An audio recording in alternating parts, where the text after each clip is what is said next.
Well, the sword's gone. Now how'll Trunks beat the androids?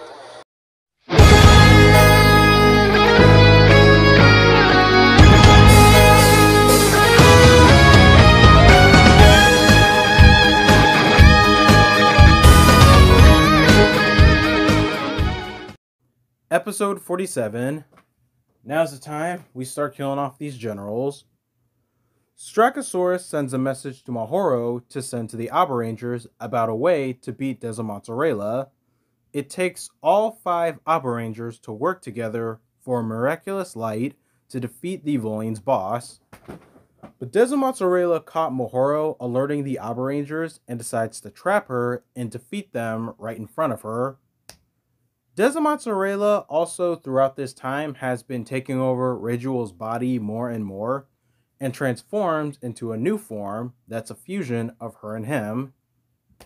The Abarangers, well, once they're called out, because Mahoro's out there, don't do too well against Desamozzarella at first until Mikoto comes in, now officially joining the team.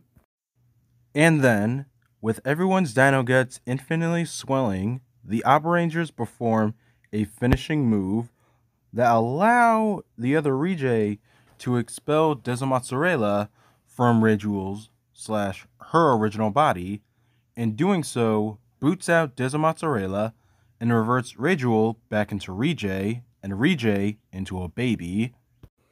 But Desamozzarella still isn't done, so he takes over Mahoro's body to exit and fuses Michaela and Vofa together to create a new body for him. In episode 48, everyone faces Desamozzarella's newest body as he prepares for another body. He captures Mikoto and they call upon Bakuryuu from the movie to be Desamozzarella's new body as he absorbs his other half from Mikoto. But Mikoto doesn't take it and fights back, damning the second half and himself for all the horrible things he's done under false influence. He also had a part and can accept that. Everyone unleashes their dino guts to Mikoto, and even Mikoto unleashes his dino guts and kills the second half. Abaranger and Max Oja beat Bakuryuu, and then Killer O beats Desamozzarella. But at last, with the second half gone, Mikoto Natakai is no longer invincible. The second half is what's been keeping the Dino-Minder from exploding, so Mikoto decides to atone for his sins. Top Galer swoops in to get him out of there, wanting to be the last person to be by his side as they fly into space.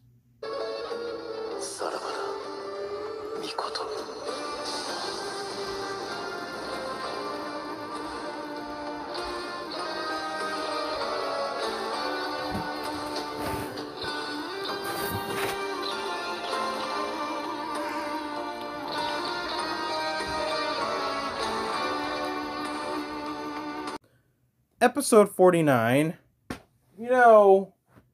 Watching this finale, it made me, this 2-part finale, it made me realize how many times where it's just been the final boss. Like, all of their forces are dead, and yet they're still going. Like, despite all of the times he's lost, Desamozzarella is still trying. Like, all of his generals are gone. He has no one left to fight for him. Like, nah, he's still gonna keep going. But this time, he's possessed the enemy base and now has made it mobile. So now, this is his final form. And he has Mahoro tied up inside, so Asuka and Renru will crash inside to save her while Abaranger and Max Olja hold off the final boss. What I dig the most about this finale is that it has me in the feels everywhere and with everyone. The Abarangers are going to fight until they win, and they swear no one will be left behind. Episode 50, the final episode. Everyone's going all out. While Asuka, Ranru, and Mahoro are inside, the legendary armor is brought back, created from Dezumatsu. I can't even say his name anymore. From the final boss's malice. Once they have Mahoro, they break out, and for a finishing move, everyone channels their dino guts and fire at the legendary armor and Dezumatsu because 2003 understood the power of the Kamehameha. Like, I'm not joking. They all basically did a combination of the Spirit Bomb and the Kamehameha, and it worked. Asuka and Ranru destroy the armor, and the attack does it in for Dezumatsu too, but instead of taking an L, he wants to take Abaranger and Max Oja out with him, with Ryoga and Yukito piloting inside. Thankfully, that ain't the case, as is explained later. They manage to escape the blast by digging away from the blast underground, but before that, holy shit. The actress for Mai acted her face off. She looked so devastated that all my attention was on the little girl that thinks her family is gone. With their mission completed, the Bakuryus, Asuka, and Mahoro go back to Dino Earth, along with their new baby named Mikoto, named after Mikoto. The only one who's not going back is Yatsuden Wani, who, well, has nowhere to go and really seems to like another Earth, so, why not? He's not going to harm anyone. The rest of the final episode is basically catching up with everyone until they meet up again for a reunion. I also should have mentioned this earlier, bits about their personalities. Yukito is a chiropractor, and after they're done, he goes back to being a chiropractor, and he hires Emery as his secretary, which will lead to years much later in Gokaiger, when they come back for the Abaranger tribute, and it's revealed that they're married. Ranru is a vehicle enthusiast, and afterwards she becomes a race car driver. And Ryoga is a environmental protection investigator, and I have no idea what that is. And afterwards, he and Mai go traveling around the world. Well, they go traveling around America. And after that, they all have a reunion party, and lookalikes of Asuka, Mikoto, Riju, and Mahoro just show up and join in on the party. Alright, I don't see why not. How many times does that happen now at the end of a series, where lookalikes of people from another world just show up at the very end? And that was Bakuryuu Sentai Abaranger. This show was tight. Like, honestly, God, from start to finish, this is a good show. What I like the most about it is how grounded it was in realism. And the fact that not every episode had a happy ending. Like, honest to God, there are some episodes where they don't win and they lose. And the one who actually beats the Abarangers and wins in some cases is another Sentai. That is fantastic. So, if I was to honestly, if honest to God, if I was to rank this show right now on Tier Maker, it'd be hard to say if I'd want it in A tier or S tier, because I do definitely think a lot of things in this show make it S tier. But with that said, let's get on now to the character analysis. Whew. But this time, before talking about our heroes, let's start off with the villains. For what I think of the Evolians, I want to say they're on that thin line of around average and above average, because Jean, Riju and Abare Killer, they edge it out a bit more for being good antagonists and actually adding on to the story, as opposed to just being the villains. But with the other two, Michaela and Vofa, they were comic relief for the most part. They weren't superfluous. But they did manage to stand out because Michaela created the Trinanoids and Vofa did the Giganoids. But for the most part, as a whole, the Evolians were passable villains. I think the fact that a Sentai was actually part of that group is what makes it all the more better. Again, along with Jean and Rijay adding on to the story that connects with our protagonist too. Speaking of which, of our protagonist, Ryoga, he has to be my favorite character in this show. Like, no doubt. We see every now and then that he's not perfect, and he tries to do he always tries to do the best for Mai, and he never forgets that while going into every fight. It's like there's something just nice about watching and actually seeing what a protagonist fights for, and that was Ryoga. Not to mention, he was the one where there's those moments where realism hits them, and he gets hit hard the most, and then he just hits back a lot harder, saying, "We are going to make it through this." And I dig it. So next, Yukito, Abare Blue.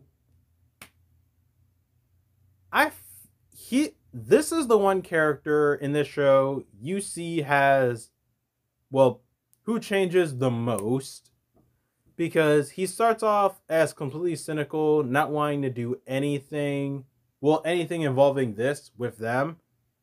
And by the end of the show, he takes up after Ryoga and saves both of their skins.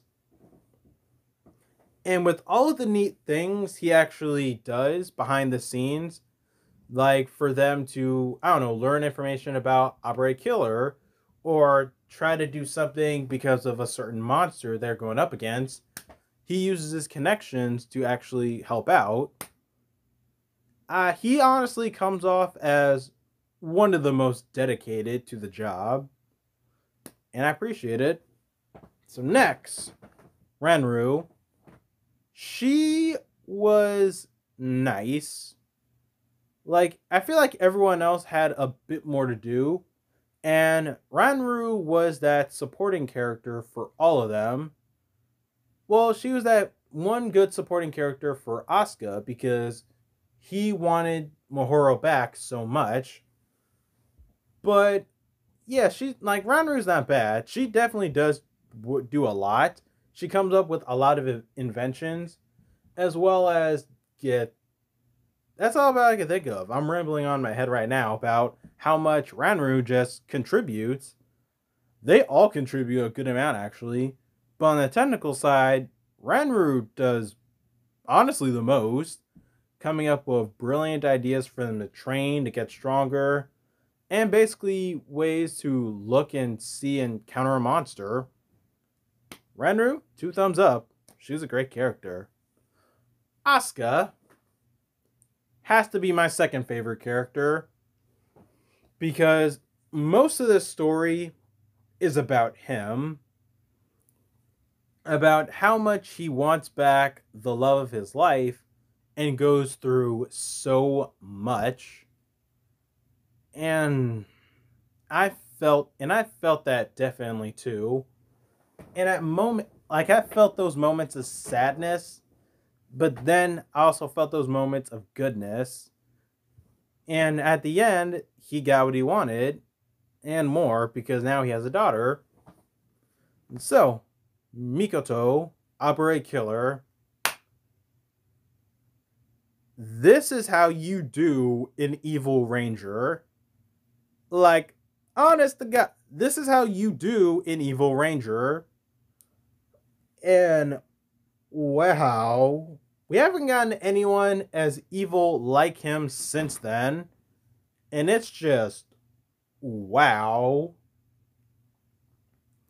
But learning just so much, but learning his backstory, seeing him just revel in being evil, it was a treat because you're exploring the mind of an evil person and how they just go with the flow.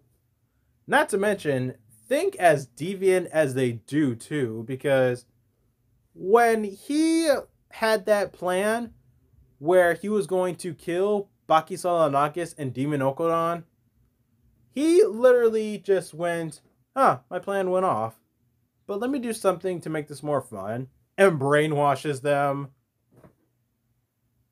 Like, you don't just, like, and the fact that he had an idea about that too, and it was to freaking break them. You can't, you leave me at a loss for words for when you do shit like that, and when you write shit like that. It's crazy, man. It's just so evil for me. It's like, but Mikoto, he was dope. A really fantastic Sixth Ranger, despite him being the fifth. Anyway, give me one moment now. I'm now going to look up people's comments so that I can read them off. Alright, so now, as normal, when finishing off a review, I'm going to read, comments online from when I asked people what are their thoughts on Abaranger. So let's see what we got. Matt Harrington, I haven't seen it yet, only PR Dino Thunder. Is it subbed anywhere? Yes, it is. I basically watched the whole series on, Facebook. And one person just left a link for their YouTube channel. I know the guy. Yeah, not gonna lie, those are the only two comments. They weren't a lot. But, again, Bakuryuu Sentai is a great show. Highly recommend anyone to watch this. And if you have seen it before, watch it again. And so, with that said, I'm about to go wrap this video up so I can upload it to YouTube later. And next time, hopefully later in the month, next we will be looking at KamenRider Amazon.